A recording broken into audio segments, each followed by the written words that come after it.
안녕하세요. 일본 온라인 유통 전문의 마모루 점장입니다. 이제 다섯 번째 유튜브를 녹음하고 있는데 다시 들어보면 진행이 매끄럽지도 못하고 좀 버벅거리고 좀 사투리 같은 게 상당히 좀 신경이 쓰이네요.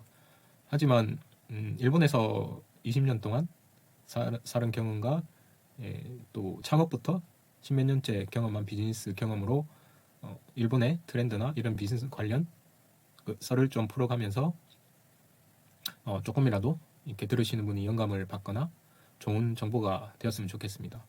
특별히 대본이 있거나 하지 않고 블로그에 적은 내용을 바탕으로 제가 진행을 하기 때문에, 그리고 꾸준히 올리기 위해서 자막은 작업을 하는데 특별히 편집은 하지 않고 그냥 올립니다.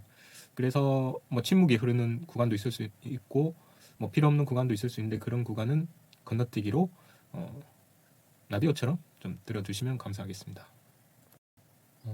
이번에는 일본 비즈니스 트렌드 창업 아이디어 114번째로 지금 고물가 시대 아주 싼 제품으로 승부한다 에비스야 상점에 대해서 얘기를 하려고 합니다. 이 에비스야 상점을 보면서 제가 생각했던 부분은, 저는 지금 시대에 지금 상품이나 제품, 서비스가 이 세상에 좋고 값싸고 좋은 그런 것들이 흘러 넘치는 시대에 이런 형식의 박리담회에 싼 상품을 파는 비즈니스 형태는 앞으로는 시대에 안 맞고 가능성이 없다고 생각했습니다. 하지만 과연 그런 생각이 맞을까?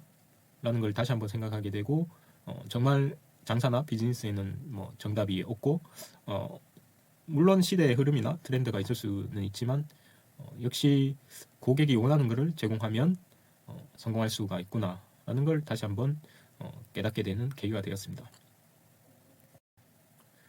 언제나 그 비즈니스에는 그 창업주가 특이한 사람이 있기 마련인데요. 여기 이분인데 거의 85세 흰 수염이 무성한 할아버지가 창업주입니다. 여기서는 식료품이나 잡화 여기 그냥 종이 박스에 담겨서 이거를 싸게 경매를 합니다. 이 사람이 이 제품 어떤 제품을 올리면 어떤 사람은 200원, 200엔, 300엔 이런 형식으로 경매를 해서 아주 그래도 정가보다는 아주 싼 가격에 이렇게 가져가는 이런 이벤트를 여기 마을 주민들하고 아니면 여기 소문을 듣고 온 사람들하고 하는 것 같은데, 상당히 뭔가 즐거운 분위기가 형성되는 것 같습니다. 그래서 이 창업주가 만든 상점이 식료품과 이런 잡화를 취급하는 에비스야 상점인데, 여기는 지금 우리나라도 물가가 상당히 높죠. 뭐 생활 물가는 아마 일본 도쿄보다 더 비싼 거진 것 같은데, 지금 일본도 좀 물가가 올랐습니다. 전체적으로 올랐는데, 그래도 더 싸게 사기 위해서 이런 디스카운트 점포가 인기를 얻고 있습니다. 특히 매일 뭐 식사에 필요한 식료품이나 뭐 필수 잡화 그런 것들을 취급하기 때문에 더 싼 걸 원하는 사람들이 있는 것 같습니다. 이분이 아다치구 태생이라서 아다치구 여기에 점포를 창업했었고, 그 뒤로 잘 돼서 가츠시카쿠, 에도가쿠, 사이타마현 약 7개 점포를 가지고 있습니다. 2022년 매출액은 55억엔이고 종업원 수는 약 130명입니다. 파트타임, 아르바이트까지 합쳐서이고요. 그래서 아다치구는 사실 도쿄 24구 안에서 사람들이 그렇게 살고 싶어 하는 구로 꼽히진 않습니다. 시타마치라고 하는데 좀 옛날 마을 같은 그런 분위기고 있고, 그런 이미지적으로는 좀 창고 같은 게 많고 좀 발전하지 못한 그런 구역이다라는 느낌이 좀 강하고요. 이분이 있고요. 지금은 사장 자리에서 물러나서 뭐 최고 고문으로 이제 직함을 가진 카라카마 히데츠구라는 사람이고, 되게 85세 나이니까 뭐 장사에는 되게 뼈가 굵은 그런 할아버지죠.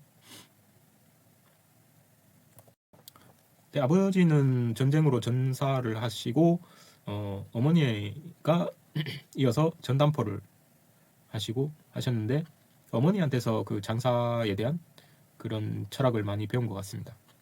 그래서 어머니는 일찍이 이 사람이 학문에는 관심이 없는 걸 알고 그 장사를이나 이런 일을 몸으로 익혀라 하는 말을 했습니다. 그래서 젊었을 때 우에노의 쌀가게에서도 일하고 27살에 에비스 야상점을 창업하게 됩니다.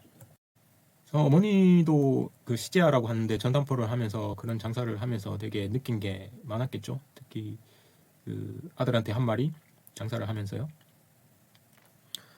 그 돈을 벌기 위한 괴로움은 진짜 죽는 괴로움과 비슷하다라는 말을 했다고 합니다. 이거는 정말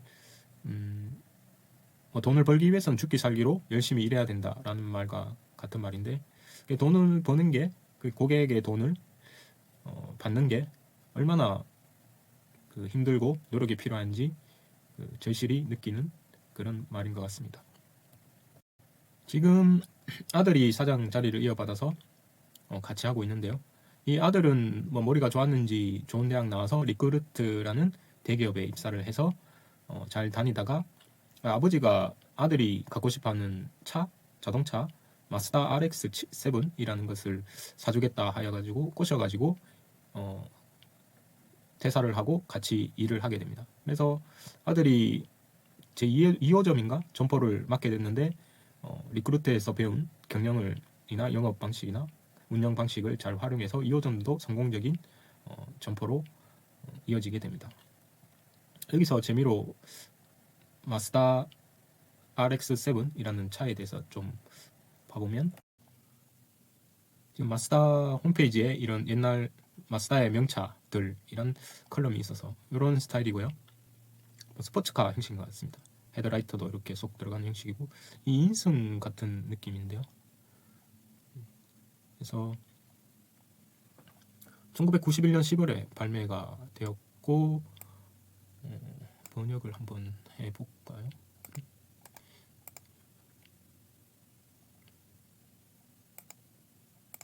안 되나?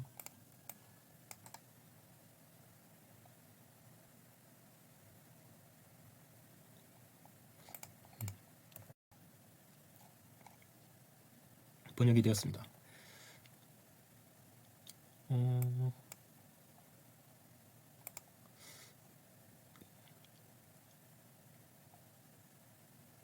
뭐 여러 가지 뭐 엔진이나 뭐 지구 온난화에 대비한 이스탄불 배출 억제 그 컨셉인 것 같고 뭐 개발 방침 그런 것들이 나와 있네요. 저는 차에 대해서는 그다지 몰라가지고 이렇게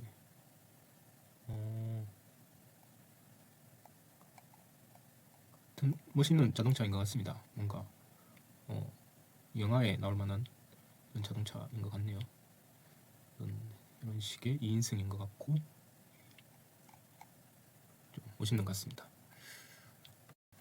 그래서 여기 보통 에비스야 상점에서 물건을 싸게 팔 수 있었던 이유는 역시 사입을 싸게 해서 그렇습니다. 이 사입을 싸게 하기 위해서는 좀 유통기한이 다 된 식품이라면 대량으로 싸게 사입을 합니다.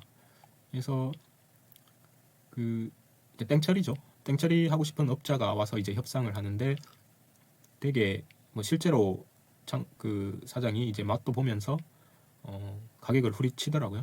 진짜 제가 생각하기에도 말도 안 되는 가격으로 땡처리 가격을 협상을 하던데 근데 그 업자 입장에서는 창고비만 나가고 뭐 버리는 것보다 뭐 싸게라도 사주는 게 더 낫지 않을까라는 생각이 들기도 합니다. 그리고 당장 뭔가 경비를 지출해야 되고 뭐 그 다음 상품을 또 드려야 되는 입장에서는 현금이 필요하겠죠. 그래서 여기 에비스야도 납품이 되면 바로 현금으로 지불을 해준다고 합니다. 또한 이들은 하자가 있는 상품도 어느 정도 와케아리 상품이라고 하는데 어느 정도 이제 쓸 수 있는 제품이면 되게 싸게 매입을 한다고 하네요.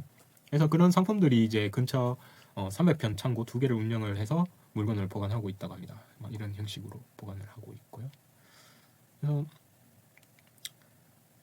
이게 어머니한테서 장사 철학을 배워서 그런지 기업이 철저하게 노력을 하지 않으면 결과가 안 나온다는 것을 알게 돼서 지금 컨셉인 싸게 파는 컨셉이 애매하게 싸게 파는 게 아니라 고객이 진짜 깜짝 놀랄 정도 철저하게 싸게 파는 것을 추구하게 됩니다.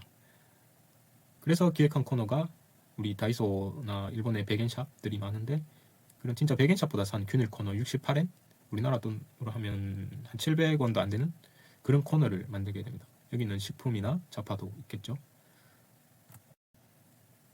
그렇게 싸게 매입한 물건을 이렇게 유통기한을 명확하게 표시를 해서 싸게 판다는 것도 표시를 합니다. 이렇게 와서 정말 68엔이죠. 서비스에 붙여서 뭐 73엔 정도가 되는데 이런 핫케이키 믹스를 일본은 호떡케이키라고 해서 이거를 많이 집에서도 해먹는데 그 파우더인 것 같습니다. 300g을 뭐 이런 쇼미기겐이라고 해서 유통기한을 확실하게 적어놓고 통상 200엔 정도의 상품을 거의 3분의 1 가격인 70엔 정도에 팔고 있습니다. 이렇게 300평 규모의 창고가 있고요. 고객도 되게 여기 항상 같은 상품만 파는 게 아니고 그때그때 산 제품을 팔기 때문에 이츠데모 아루 또모우나 에비스야 쇼힝이라고 해서 이런 문구가 대표하는 문구인 것 같습니다. 이 상점이요. 언제까지 상품이 있을 거라고 생각하지 마라는 그런 느낌의 뉘앙스입니다.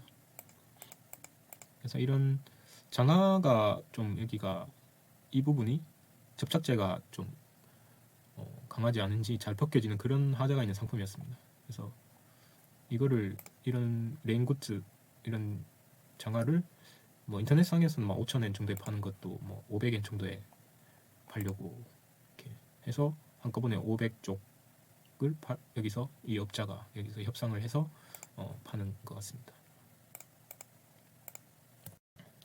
이 창업주도 이 할아버지도요. 자신의 점포에 찾아오는 고객의 거의 80%가 여기서 충동 구매한다는 걸 잘 알기 때문에 그런 충동 구매할 상품을 잘 진열해 놓는다고 하네요. 그래서 여기서 이제 거기에 가면 뭔가 재밌는 상품이 있을 것 같은 점포 만들기를 이제 신경 써서 하게 됐는데 여기서 저희가 느낀 거는 역시 일본의 장사하는 사람들은 좀 이런 부분을 되게 신경을 많이 쓰는 것 같습니다. 뭔가 엔터테인먼트적인 재미와 그런 즐거움, 고객도 단순히 쇼핑을 하는 게 아니라 거기서 뭔가 자극을 받고 재미를 느끼는 그런 엔터테인먼트 성을 적극적으로 넣더라고요. 그래서 장사는 엔터테인먼트다 라는 부분을 한번 보면 이런 할아버지가 라인도 하고요. 고객한테 이런 상품이 들어왔습니다 라는 라인으로 넣기도 하고 요즘에는 일본에서 많이 보이기도 하는데 이게 텔레비에도 많이 나옵니다. 1,000엔, 1000엔 스메 호다이 라고 해서 이렇게 상품을 막 몰려서 이런 봉지에 가득 담을 수가 있습니다. 그게 이제 1,000엔으로 이제 살 수 있는 건데 사실 이런 상품들 조미료나 과자나 뭐 라면이나 그런 상품들이 있는데 이렇게 봉지에서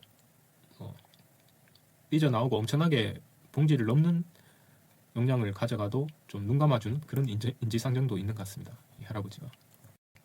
그래서 이런 진열 방식, 뭐 창고형 진열 방식으로 하고 막 이렇게 덕지덕지 종이 박스 그대로 진열이 돼 있고 이렇게 가격이 크게 적혀 있는 이거 어디서 많이 진열된 방식인데 돈키호테의 압축 진열 방식이라고 합니다. 사람도 겨우 지나갈 수 있는 정도로 빽빽하게 상품이 들어서서 마치 상품을 보물찾기 하듯 그렇게 찾을 수 있는 그런 뭔가 즐거움이 있다고 하더라고요. 그래서 그런 거는 이 사람이 돈키호테 전부터 사용해온 방식이라고 하네요. 그리고 여기 130명이나 되는 종업원 중에 80%가 파트타임 종업원이고 게다가 평균 연령이 약 65세로 20년, 30년 이상을 같이 한 종업원이 많다고 합니다. 그 연령대가 그러니까 좀 젊었을 때부터 같이 일해온 사람이 많다는 말이겠죠. 그래서 그런 신뢰가 쌓였는지 이런 파트타임 그 종업원한테도 상품의 발주나 그런 진열 가격까지 정하는 권한을 준다고 합니다. 그래서 이 아주머니는 그런 자기가 이렇게 기획한 상품이 팔리고 하면 재미를 느껴서 더욱 책임감과 흥미를 느끼고 일을 한다고 하네요. 그리고 거기 점포 3층에는 이런 골동품 같은 게 모여져 있어서 뭔가 지금부터 골통품까지 판매하는 그런 보물찾기 같은 그런 사업도 한다고 하네요.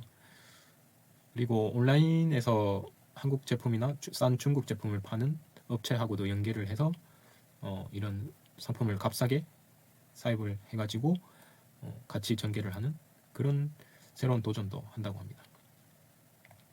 창업가의 인터뷰에서 역시 팔리지 않고 남는 상품 없는가라는 점에서 그런 아까 라인으로 그 할아버지가 보내는 것도 잠깐 보였는데 우선은 팔릴 만한 가격에 사입을 하고 아주 싼 가격으로요. 그리고 지금 수십 년 동안 모인 고객 리스트를 기반으로 사줄 만한 고객한테 개별 연락을 넣기도 한다고 하네요. 그래서 고객 니즈에 맞는 거를 싸게 팔아서 고객이 싸게 사는 그런 즐거움을 제공한다 라는 게 있는 것 같고요.